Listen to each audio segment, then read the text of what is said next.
All right, welcome in. Late Kick is live. It is Tuesday night, November 30th, the year of our Lord 2021, high atop downtown Nashville. No, we're nowhere near downtown Nashville, Tennessee. I'm in Georgia because we have some business to take care of in a couple of days. It's called the SEC Championship Game. Maybe you've heard of it. So I figured I'd spend some time with the fam down here, and I tweeted out earlier today. Matter of factly, as I'm one to do, I'm going to do the show tonight from a viewer's bedroom. Some of you called BS on that. Well, we're coming to you live right now, and we're in a bedroom of a viewer. There's a bed right here. I mean, we're kind of living like serial killers. There's a bed, there's some cartons of water. If you're listening on the podcast, this means nothing to you. We got a great show for you tonight because we got a whole bunch going on. Think about what's just shifted from the last time you and I spoke. We did the Late Kick Extra podcast this morning. A lot's already changed from there. So we're jam-packed tonight. We got Brian Kelly to LSU. It's Tuesday before Conference Championship Saturday. That means we've got full conference championship predictions coming up. I've got a full Bama-Georgia break. We've got the Oklahoma job still open as of this hour. The Notre Dame job's open. There's a whole lot being talked about. Talked to a number of coaches on the phone today. Whole lot being talked about every which way about where those jobs and where the ripple effect from the hirings that are made at those jobs will kind of lead the sport. Also, there's a lot of blame being cast towards the early signing day about this whole mess. So I'm going to talk about that because I already kind of gave you a little heads up on that earlier today.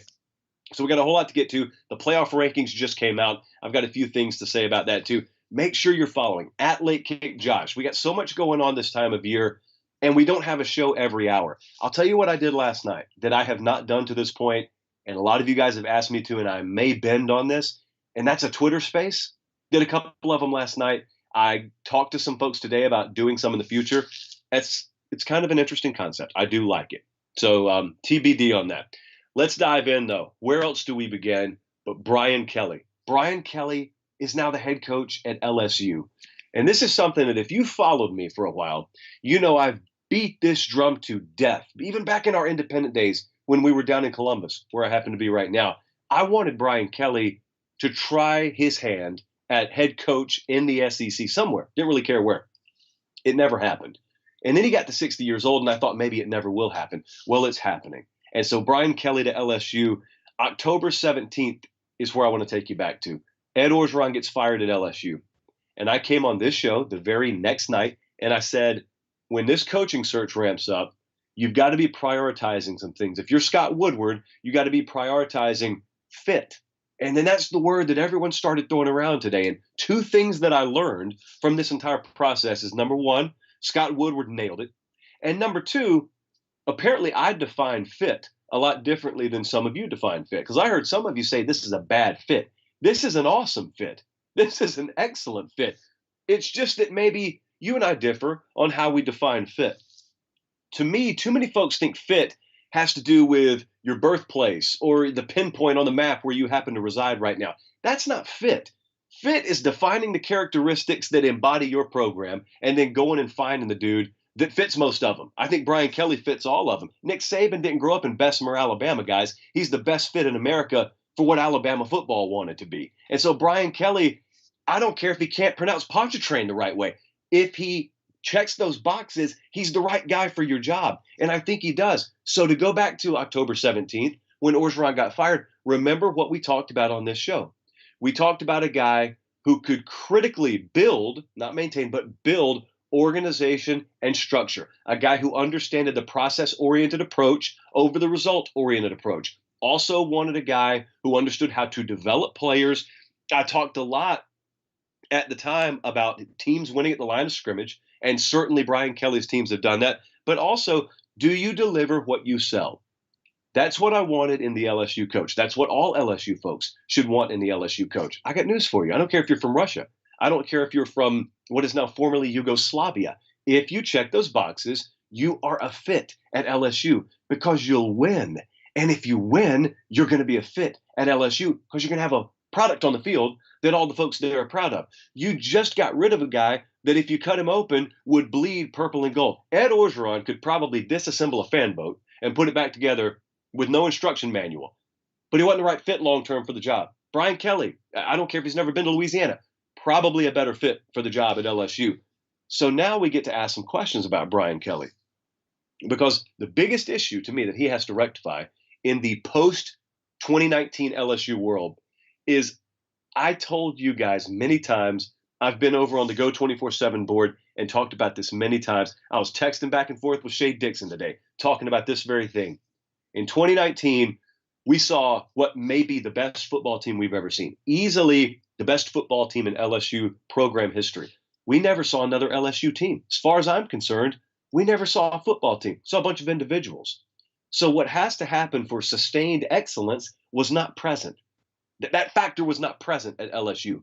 And so when we got to the 2020 season, we're coming into that fall. I remember vividly saying, based on the reactions that we're getting out of camp and then watching that week one game against Mississippi State, it didn't even look like a football team. Whatever that thing is, that intangible between the bricks that holds it together, LSU didn't have that. They just had the bricks. They had a lot of pieces. They had a lot of talented players. They did not have the mortar in between that defines what a team is, that critical characteristic. And this year was not a whole lot different. They played their best football once they ended up firing their head coach. That stuff, that team, that tiger on the side of that helmet over just a roster full of names, that's the stuff that's got to get corrected. That's the bad news, but it's also the good news because those names on that roster, if you can interconnect it and you make it into a team again, this is not a 5-year rebuild. It's not even a 2-year rebuild. Some people have been saying Brian Kelly can compete in the national landscape as early as next year. Oh, I fully believe that. I absolutely believe that. Now, is there some stuff that's got to be fixed? Yeah. Is the roster perfect? No, it's not. But relative to other job openings that you normally have to take over because it was a disaster, this was change the tires. This was not completely overhaul the transmission. So yeah, there's some stuff that has to happen there, but I can't wait to see how he recruits. He was on this show. We had Brian Kelly on Late Kick this time about a year and a half ago.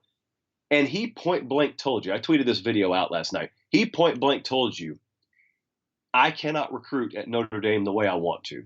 Now, he didn't say it like that, but if you read between the lines and if you watch that interview at the time or look at the video I tweeted out last night, he's telling you there are a lot of guys they recruit in these Southern programs and these major programs we can't even bother with. We can't even waste time going after them. We know we can't get them in school. He doesn't have to worry about that anymore. He gets to go after the same guys Georgia does, same guys Florida does, same guys, obviously, that LSU's always gone after. Now, that's a catch-22 because going after them is not the key. Landing them is the key. I think it's very misguided to look at Brian Kelly's recruiting history and assume that that's an apples-to-apples comparison about what he'll be at LSU. I think it's a great hire. I am ecstatic about the hire for LSU. I am probably in the minority with what I'm about to say. I prefer Brian Kelly over Lincoln Riley because I love the fact that Brian Kelly has built and then sustained a winner. That's not to say Lincoln Riley can't. But as I told you at the outset of this search, I don't believe in taking risks. I believe in sure things. If you're LSU, if you're the top of the food chain, you don't have to take risks. This was as sure a thing as you can find. By 10 miles, it's the best resume that LSU has ever hired. But he's built them and he's sustained them now, multiple stops. Lincoln Riley, it'll sound disrespectful, but I'm going to put it this way anyway because I don't know any other way to put it. Lincoln Riley has been the kid over in the passenger seat whose dad gets the car up to 60 miles an hour and then lets you sit in the lap and he lets you take the steering wheel. Well, you're not driving. You just have your hands on the steering wheel.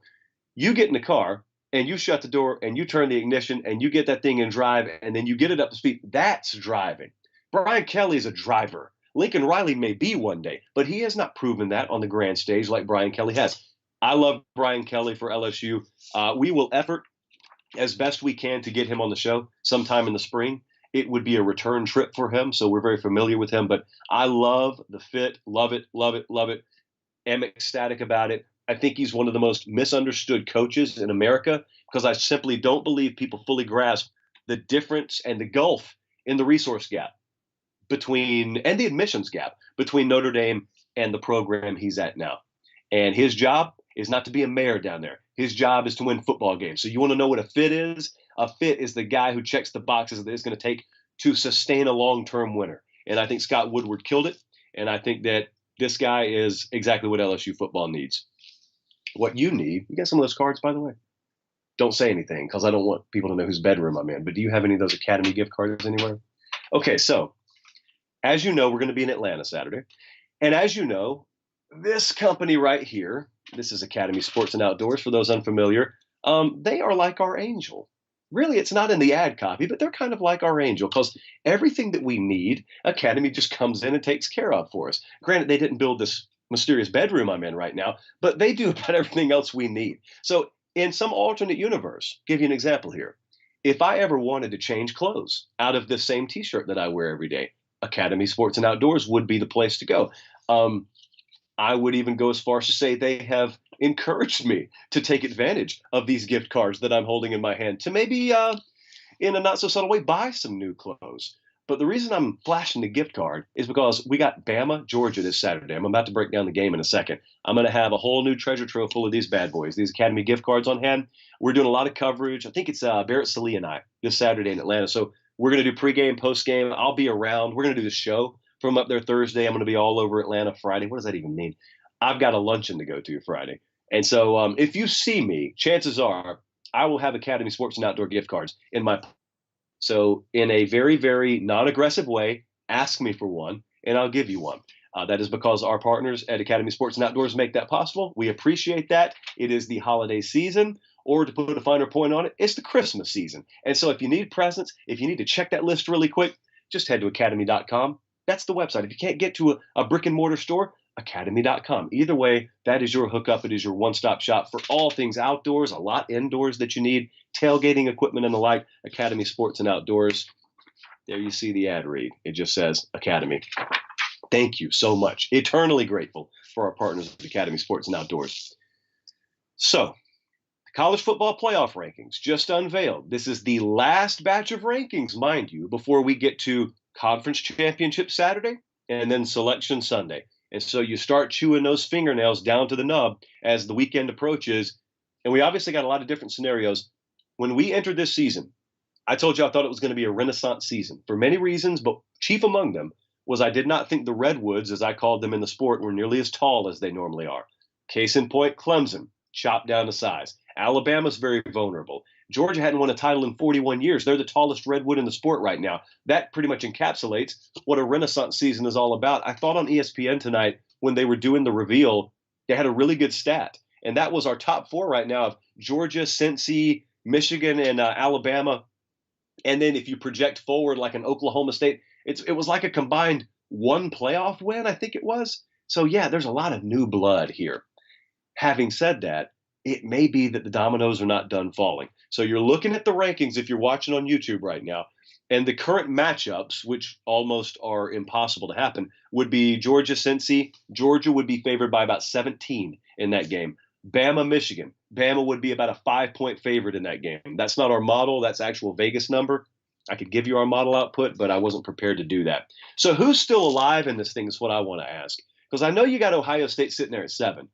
I don't think there's any path, to be real with you, where Ohio State makes it in here. But let's just talk about the craziness. If the craziness were to happen, craziness, of course, would be Cincinnati losing as, let's say, a 10.5-point favorite. We're going to break that game down in a little while.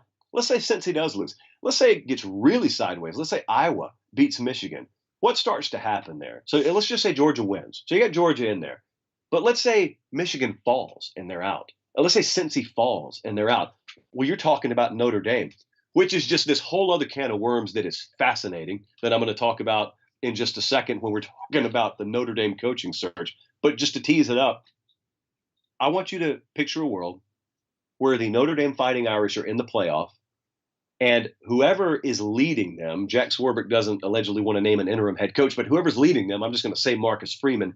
What if they end up winning a playoff game that they had never done under Brian Kelly, and Brian Kelly's gone, even though he started the year as the head coach there? That would be insanity. So bookmark that, because I'm going to talk about that more in just a second. But Ohio State's out of this thing, and here's how I figure that. I don't see any path for them in, which is the very definition of being out. I mean, I was thinking about Georgia winning. If Georgia wins, Bama's out, but I still think you've got the Big 12 champion at the very least, even if it's Baylor, I think is in over Ohio State. By the very default of the SEC shaking out the way it does, I think either of those teams, Georgia certainly in either way, even if Georgia beats Bama, I think a 2-loss Bama that played for a conference title is probably still in over a 2-loss Oklahoma or Ohio State. So I don't know what their path is. I had a lot of people trying to present it. I don't know what their path is. I'll tell you the one that I'm very curious about, given that they are number 10 Could Oregon make it? If the craziest of crazies were to happen, could Oregon make it? So right now you're looking at their resume. They got 27 in the strength of schedule category. They're playing Utah this Saturday. Now here's why that's important. It's a conference championship game. And secondly, their worst loss, well, their widest margin loss is to Utah. So if you avenge yourself, then I wonder if people interpret that loss or define it a little bit different or value it a little bit differently. But also look at what could happen here.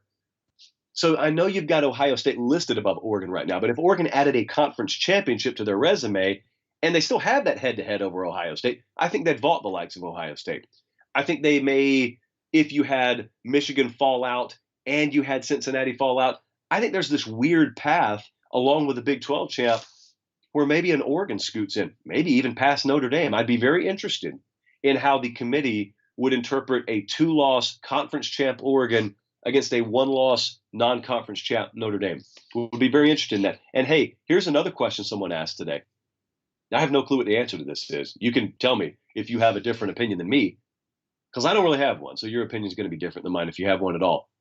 Let's say it is margins of micro inches either way. And let's say you've got a resume comparison on Selection Sunday of Notre Dame and fill in the blank. Do you think that committee would look you in the eye and say, when it came down to it, we penalized Notre Dame for not having a head coach? It's kind of like the injured player thing. Should you be punished for having a key player injured, or should you just be judged off your resume?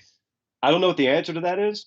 I don't know that it's ever been thought to be a possibility. Will we ever be talking about a program in the playoff whose head coach has left? Because it defies logic. But that's where we are. Two other things to pay attention to. If Georgia wins, they're the 1 seed. If Georgia loses, still very curious where they fall. I don't see them falling past 3 at all. So that's the first thing. The second thing is, if Bama wins Saturday against Georgia and Michigan wins, who is your number 1 seed? Bama's behind Michigan tonight. They would both have conference championship wins, but Bama would have that trump card of having beaten the number 1 team in the country. I think Bama would be the 1 seed. That's what I think, but I'm very interested to see how that plays out. Of course, the chalk could hold, and all of that could be irrelevant, so we'll see. All right, let's move on. We've talked about this game so much. Let me clear my throat. We've talked about this game long enough, so let's actually break it down. A lot of us in the South have grown up, on the dividing line of Alabama and Georgia, and so this one is like, it's a really big deal for a lot of us. The SEC championship game this Saturday. We will be there. As you see the Renaissance Tour, I see it flashing on the laptop right in front of me. We will be on hand in Mercedes-Benz Stadium. I miss the Georgia Dome, but I'm not going to wax poetic about the Georgia Dome tonight. Mercedes-Benz Stadium is the location. 4 o'clock Eastern time is the kickoff. Georgia, about a 6.5-point favorite, regardless of where you look right now. Well, what do we think is going to happen here? Let's dive in. There are several major dynamic shifts in play in this game that we haven't seen present the last couple of times these teams have played. And the first one is there is no run game for Alabama to lean on. Now, Georgia has limited Alabama's run a time or two, but Bama had a run game. Bama doesn't have a run game right now. It would surprise me if Bama put up 65, 70 yards rushing. That would surprise me. And it would probably coincide with Bryce Young having broken a 40-yard run. So like one long run and then a bunch of 2-yard gains. They just can't run the ball.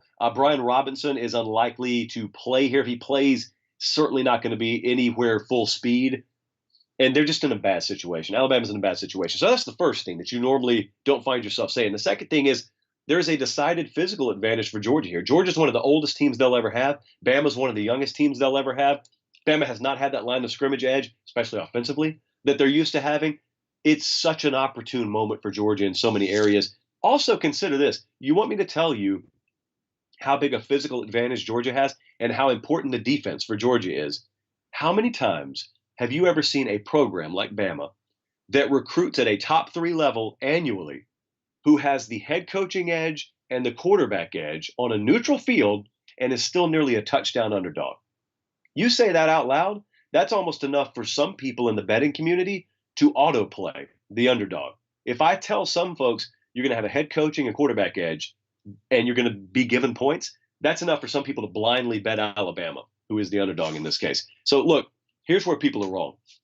There's a lot of intangibles in play here. Here's where people I think are dead wrong. A lot of people are looking at Georgia because they got that undefeated record and they got that #1 ranking, and people are looking and saying, "Oh, I guess Georgia's the hunted now instead of the hunter." No, they're not. No, not in this game. They're not. Until they've taken down that dragon, they are the hunter. You make no mistake about it. Now, Bama can view themselves however they want to. Georgia, the mentality around that program, the way they've practiced leading up to this thing, the attitude they'll have when they roll into Atlanta, Georgia Saturday, I can promise you, it will not be looking over their shoulder. It will not be that of the hunted.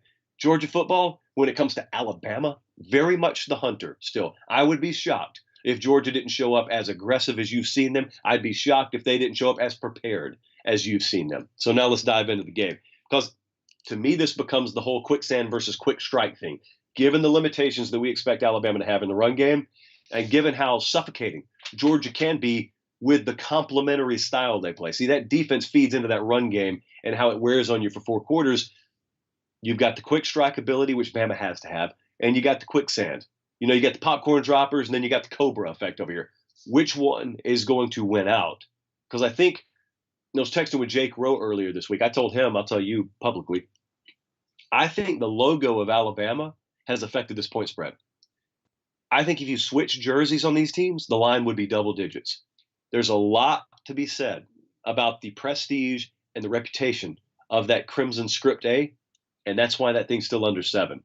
Because if you were to look at the actual state of these rosters and state of these teams this year, and you were to look at that number, and you were to just have generic jerseys on each one, you didn't know it was Alabama, I'd say that thing's 10, 11 points. Having said that, there's a path for Alabama. And that's kind of the way I wanted to break it down, like I told you the other night. What's the path here? Here's 2 problems. One of them I already told you for Alabama. They can't run the ball. Number 2, they don't really have the threat of the run. This is where it's different than years past. Years past, Georgia may have stood up against the run, but they had to commit extra effort to do it. And now they don't. It's not just that Bama's not going to be able to run the ball. It's that they're not going to be able to run the ball, and Georgia's probably not going to have to commit numbers to stopping them from running the ball. That makes it a whole heck of a lot harder to consistently make plays through the air the way Bama's going to need to, especially when you don't have 3 or 4 first-round draft picks out there. You got 1, and then some complementary pieces that work off that. The second thing that you don't normally find yourself saying about Bama ever, much less in these big games, is they're going to have to change something about who they are. Normally, they're the team making you change who you are. But Georgia's better than them this year. So Georgia's the one that's going to force Bama to change something about who they are. I'm a believer it's got to be injecting more tempo into the passing game, but just into the offense in general. Because when you've watched them, kind of bust tendencies Saturday. I mean, self-scouting is going to be so critically important here because they're not even shy about it at Georgia in letting you know we've been getting ready for this one for quite a while. So if you stick to your tendencies, you're already dead. What you got to do is you got to have them in the post-game press conference saying a lot of the same things Nick Saban said. Nick Saban, I've heard him half a dozen times this year say, well, they gave us something that we didn't prepare for. Well, how about you give somebody else something they didn't prepare for? And so that's what Alabama's got to do. Not out of choice, out of necessity. I would think it has a lot more to do with tempo, and I would think also with some of the softer coverage that Georgia's willing to play, I would think it has to do with a lot of screen and underneath passing stuff.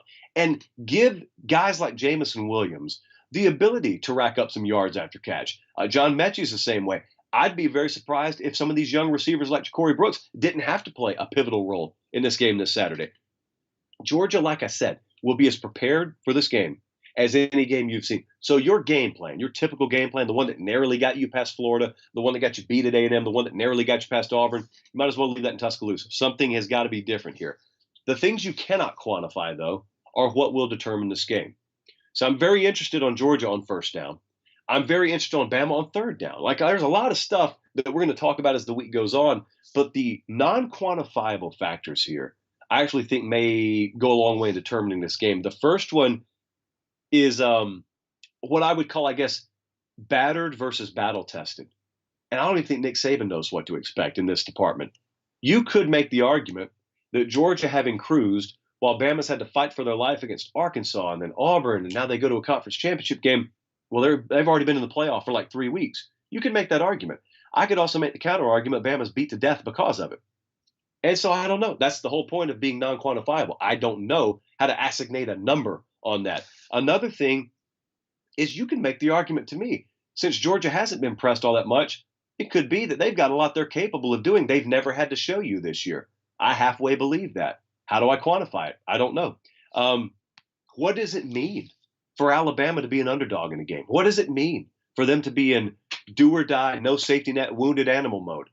I don't know what that means. I never see them. Last time I saw them, they beat Georgia 38-10 when they were in that mode. I don't think that game in 2015 has anything to do with this game, but I don't know what to expect from Alabama in that spot. Also, the pressure factor on Georgia. I'm going to tell you right now, I don't expect this to be an issue, but it doesn't mean it's not real. There is immense pressure on Georgia here, immense pressure. I almost equate this to the way Bama felt opposed to Florida in 08-09. 08, Kirby was actually at Alabama 08-09, and it's Tim Tebow, Urban Meyer in Florida, and everyone knew you had to get over that hump in order to own the SEC. Bama went up against it in 2008. They bumped their head against the brick wall. They fell down. They got themselves up. They went back. In 2009, they ran through the wall. Well, I'm looking at this the same way. And I'm looking at Georgia having run into that wall a few times and fallen back down. This is the time. They have never had a better opportunity. They will never have a better matchup edge over Alabama than they do right now. That's a lot of pressure. It's also, kind of psychologically a weird thing to know that you can afford to lose Saturday and still go to the playoff. I don't think those things are going to be an issue because I think this Georgia team is far too veteran and mature to allow it to impact them. But it is there. So, I've been wrong on that a time or two. Let's take a look at what the model thinks. Let's take a look at what Vegas thinks, and I'll tell you what I think. The Vegas number on this game right now, according to Caesars, is Georgia minus 6.5. The model is north of there. The model is at Georgia minus 8.5.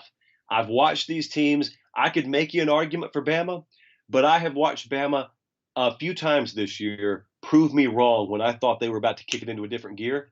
And so I'm done betting on that happening. Georgia's been consistent. They have basically, you listen to Nick Saban earlier this week at his presser, he's told you they have basically been this year what Bama is most years. I'm not betting against that. If I'm going to be proven wrong in this game, I'm going to make Bama do something they haven't done all year. What I'm not going to do is be proven wrong by Georgia doing what they have done the entire year. I'm going to take Georgia to win. I think Georgia's going to cover. I think that this obviously is the biggest win to date for Kirby Smart. It's even bigger than having won a playoff game in years past. If he beats Nick Saban in Alabama Saturday, make no mistake, that's the biggest win of Kirby Smart's career. I think we're going to see it. But if we don't, boy, it makes that playoff picture really muddy. Let's talk about some head coaching intel before we dive into the rest of these conference championship predictions. Also, I want to say, as I pull it up here, I want to say I appreciate you guys being tuned in. Here's a little inside baseball. When I told you the other night, when I asked you the other night to subscribe to the channel, if you were already watching, 1,500 of you did simultaneously. So I'm going to try it again. What do we have? About 3,400 in here right now. So if you're watching, the only request to keep the show free is just subscribe to the channel. That's it. That's all. Thank you in advance, because if history is any indication, you will do it. Latest head coaching intel. What are we hearing? I'm scared. I'm halfway scared to do this segment. I told Colin and Jesse, we got to be careful because things could change even as we're on air. But let's talk about it. Notre Dame. They woke up this morning finally needing a head coach for the first time in over a decade. And you got Luke Fickell's name out there. You got Marcus Freeman's name out there. I'm a little confused about the whole situation, to be honest with you. So what happened today is obviously Brian Kelly's going to LSU. So you've got an opening. Jack Swarbrick was down in Texas. They were doing the playoff meetings. He's the AD at Notre Dame. And he said, we are not going to name an interim head coach, which just baffles me. But Jack Swarbrick's not an idiot. So I know there's got to be good reason behind what he's doing. At least I think there has to be. Here's the way my simple mind's working. I don't get what the risk is in naming Marcus Freeman your interim head coach. Marcus Freeman's going to get a head coaching job somewhere in the next few weeks, if not sooner than that. The only thing I could come up with, the only thing I kind of bounced this off a few people. The only thing that they agreed that we could come up with is maybe they know something we don't know, or maybe they have not gotten assurances from Marcus Freeman that he's going to stay at Notre Dame, because Brian Kelly wants him in Baton Rouge. And so if they have an inkling that he's not going to stay here, no, then absolutely not. You do not name him your interim, because the only thing worse than Brian Kelly choosing LSU over you would be you naming an interim head coach and then him also choosing LSU over you, yeah, that'll look bad. I get that. So, absent of me not having all the information, I'm just going to say it confuses me from the outside as to why they're not going to name an interim head coach. But here's what's going to be fun right now. And it's such a pressure cooker of a situation to be in because they could go after Luke Fickell. A lot of reports indicate that's who they want. Luke Fickell comes in. Cincinnati's first call is probably going to be Marcus Freeman. You want to come be our head coach? By the way, we are Cincinnati going to the Big 12, so we're also going to be what you would call a Power 5 job. Do you want the job? Then you could have the guy Notre Dame could have had, and you could have the guy that you wanted over Marcus Freeman, and they both get head coaching jobs at the same time, kind of switch addresses, basically. Keep an eye on that. Matt Campbell's name has been conspicuously quiet over the last week. And I got to tell you, I had a coaching buddy say, "Did you watch Campbell's last game at Iowa State today?" And I said, "What do you mean?" He said, Go watch him." And I looked at him on the field pregame and in his press conference postgame. He did sound like a guy who was on his way out the door. I don't know what that means, if it meant anything at all, but let's just keep an eye on Matt Campbell. What about Oklahoma? Because this is one that for all of you who think I just endorse every hire, I'm not totally sold on Brent Venables going to Oklahoma, but a lot of Oklahoma fans are. It's your program. It's not my program. I think very highly of the Oklahoma job. And so when I had someone texted me, looks like it's Venables. And now overwhelmingly, that's the reporting. It looks like it's Brent Venables, who is the defensive coordinator at Clemson, for those unfamiliar. I look at that and I think to myself, Brent Venables, good candidate. But then the next thing out of my mouth is, I think Oklahoma could do better. Now, their criteria may be different than mine, for all I know. Here's what's interesting, though. There's a little shift going on that you didn't think was going to happen. You look at Big 12 football just 3 or 4 years ago, and you looked at the trajectory of the overall sport, and it was offense, offense, offense. Even Alabama, Nick Saban had shifted gears, and they were all about adapting new offensive approaches. And you probably thought to yourself, the Big 12 is never going to hire another defensive coach out here as a head coach. Well, Dave Aranda is about to play for a Big 12 championship Saturday. And also Brent Venables at what I would call right now the premier program in the Big 12 for the time being in Oklahoma is maybe about to get hired as one of the premier defensive coordinators over the last several years in college football. And it coincides with the style shift out there. It's been happening for a couple of years, but now you see it's kind of the same way with the playoff, and everyone thinks it's just going to be the same 4 teams forever. No. And it's the same way with style of play. It's not just going to be the same forever. Everyone's evolving. Everyone's changing consistently and constantly. And so if Brent Venables gets that, I don't think it'll be the last high-profile defensive coordinator to get his name into consideration for one of these big jobs, which we were being told, again, just 3 or 4 years ago wasn't going to happen. I would strongly encourage you to keep an eye on the Twitter account at Late Kick Josh. Like, this stuff changes so frequently, and we get updates. I mean, I'll get texts at 3 a.m. from folks. I was talking to a coach at a G5 level school today, and he was talking about just with the coaching moves that he knows of, how much stuff's going on at the assistant coaching level because of this, and then tie it all into early signing day coming up, which is the last thing I wanted to touch on here. There was a lot of gnashing of teeth when the early signing day got instituted. Not at 24/7 Sports. We love it. It gives us a second signing day. It's a huge tentpole event. The more and more I look at the ramifications around here, the more I realize we really should shift that early signing day to August, because a lot of what's happening right now is predicated on getting a coach in place for the early signing day. And I'm telling you, there's no easy way to do it. There's no good way to do it. If we were to scrap the college football calendar today and just start from scratch, we would never construct it like it is. We would never put the early signing day right after conference championship games as you're preparing for your bowl games. You're in the thick of the transfer portal season. So much is going on. You're trying to hire coaches, fire coaches. You're trying to prepare for games. No one would ever construct it like that. That early signing date, I'm all for it, but man, I wish we could move that thing to August. And I can assure you, it's not selfish, because our show's doing record numbers right now. But for the betterment of the game, you talk about why this is not good for the game. I agree. The early signing date can stay. Coaches on the move can stay. The transfer portal can stay. It's just you got to space that stuff out a little bit more on the calendar. And that's, believe it or not, that's what a majority of coaches have talked to me about over the last week or so. It's not even that the moves are happening. It's always good. It's always good to shift the pieces around in the coaching industry. It's the timing. That's the big issue that a lot of these folks have. All right, let's move on. Conference Championship Saturday. And for those of you tuning in late, yes, this is me in a mysterious bedroom. That's as specific as I'd like to get. Occasionally when you got a fancy studio and a high rise in Nashville, you got to leave town and just do the show in a bedroom, and a mysterious bedroom. This is not even my bedroom. So, with that in mind, let's predict some conference championship games. Keep your voice down over there. Let's predict some conference championship games this Saturday. Michigan versus Iowa.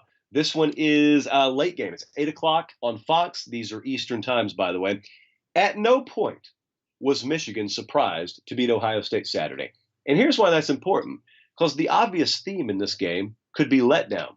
You may think to yourself, how could you have a letdown in a conference championship game? Well, after having not beaten Ohio State for as long as they had and being around that environment last week and seeing how emotional it was, it could be there. I'm totally inverse, though. I'm totally on the opposite side. It would be that way if they were shocked to win the game. They weren't. The fans may have been to a certain extent. This wasn't at all. They acted like they expected to win. Afterwards, they acted like they got something that they had expected to get. I think that's part of a process for them. And I think you get their best version. Now, listen, the best version of them could still lose to Iowa if things do fall just right for Iowa. But this is where the four-quarter concept comes in. Because mark my words, this is very likely to be a game that is close throughout the first half. And if you just expect some blowout, you may get a little nervous. But that's why they play 4 quarters, not a 30-minute game. It's a 60-minute game. And so over the course of 60 minutes, I still think Michigan is going to end up body blowing Iowa eventually out of this thing. And I think it may take a little more than 30 minutes to do it, but I think they will. And I also, it's a different style when you're playing Iowa, because you could very well look at this as Michigan and say, what do we need? 20, 24 points? Something like that literally could do it. Our model thinks they're going to get 31, somewhere in that neighborhood. So if they do, obviously Michigan has won this thing. We are going to take Michigan to win, and I take Michigan to cover too. I actually think in the second half, they are going to put a very emphatic cap on this season. And you're going to look back and you're going to say, wow, had they not gotten beaten by Michigan State, we'd be talking about them like we're talking about Georgia. Even having said that, they're a lot for the playoff, obviously, with a win. What about the Big 12 championship game? This is a noon Eastern time kickoff. This is on ABC.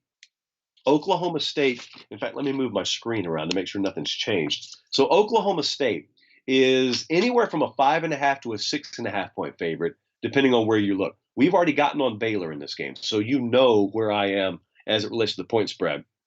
Gary Bohannon, quarterback for Baylor, still very questionable. You know my proclivity for loving to bet backup quarterbacks. And so this is not a situation where I think they just drop off a cliff if they do indeed have to play Shapen, who is the backup quarterback there at Baylor. He's got some experience under his belt. They don't change scheme a whole lot. So it's not anything that's going to necessarily fool Oklahoma State.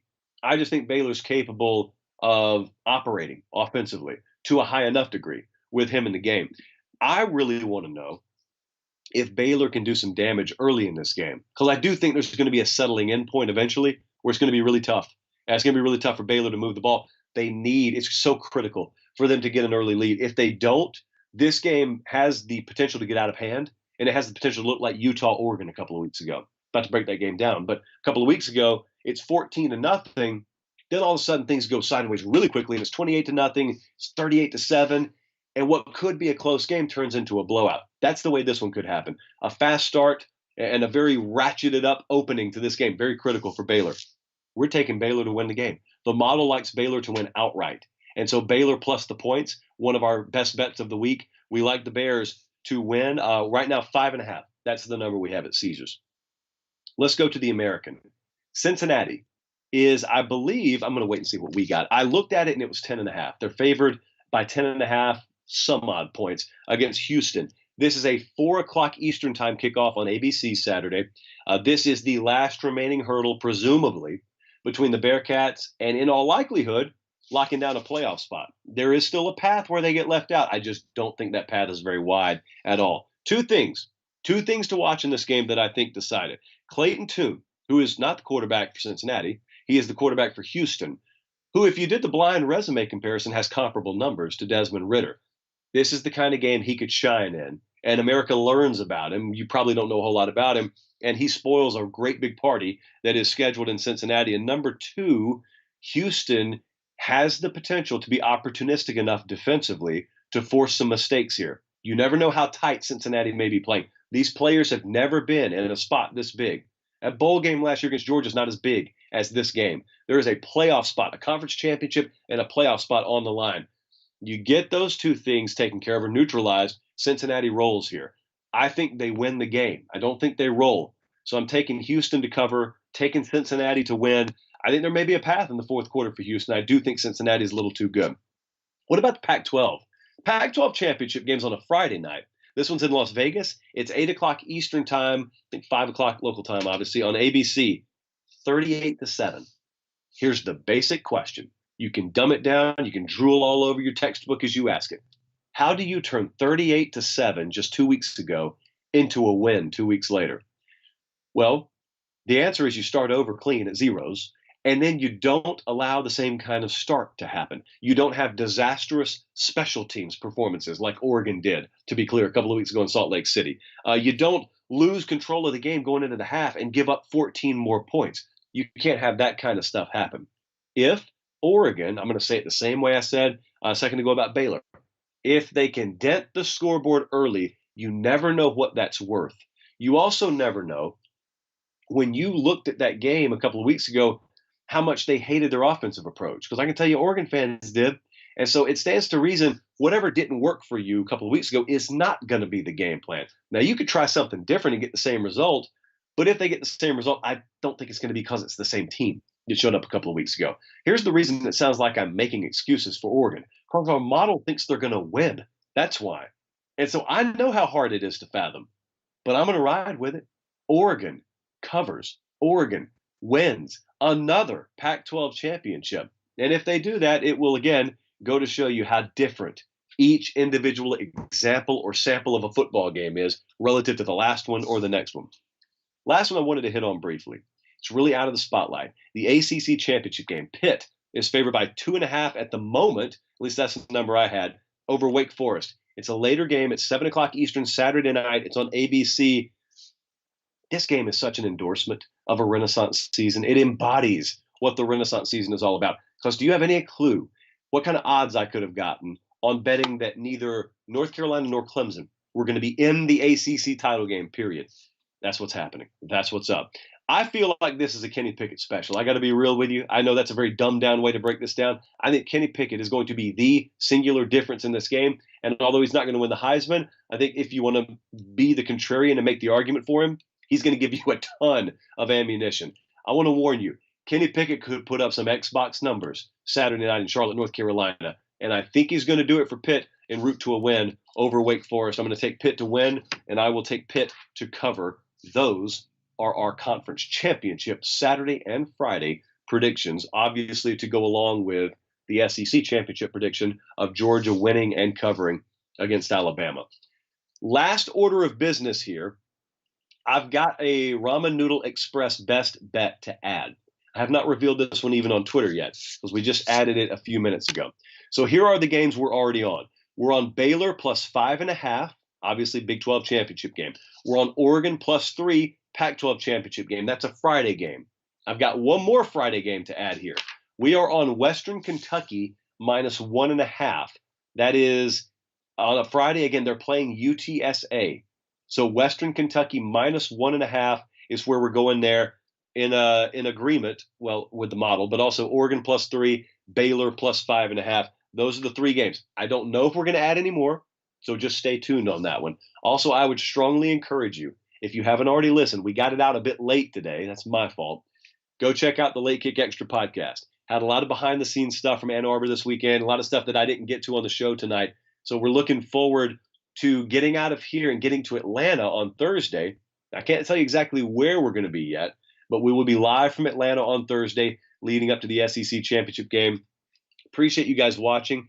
Appreciate the proprietor of this mysterious bedroom for letting us use their facilities, for lack of a better term. Hopefully they clean up after we get out of here. To give you an idea, there is a real-life NASCAR tire just off the stage left here. So that doesn't concern you. What does concern you is show's doing great. It's all because of you. Thank you so much for it. Make sure you're subscribed to the channel. Make sure you're following guys on Twitter at LateKickJosh, because I am strongly considering just randomly cranking up some of those Twitter spaces of my own. I'm not going to announce it in advance. It's just going to randomly happen. And you know what that is?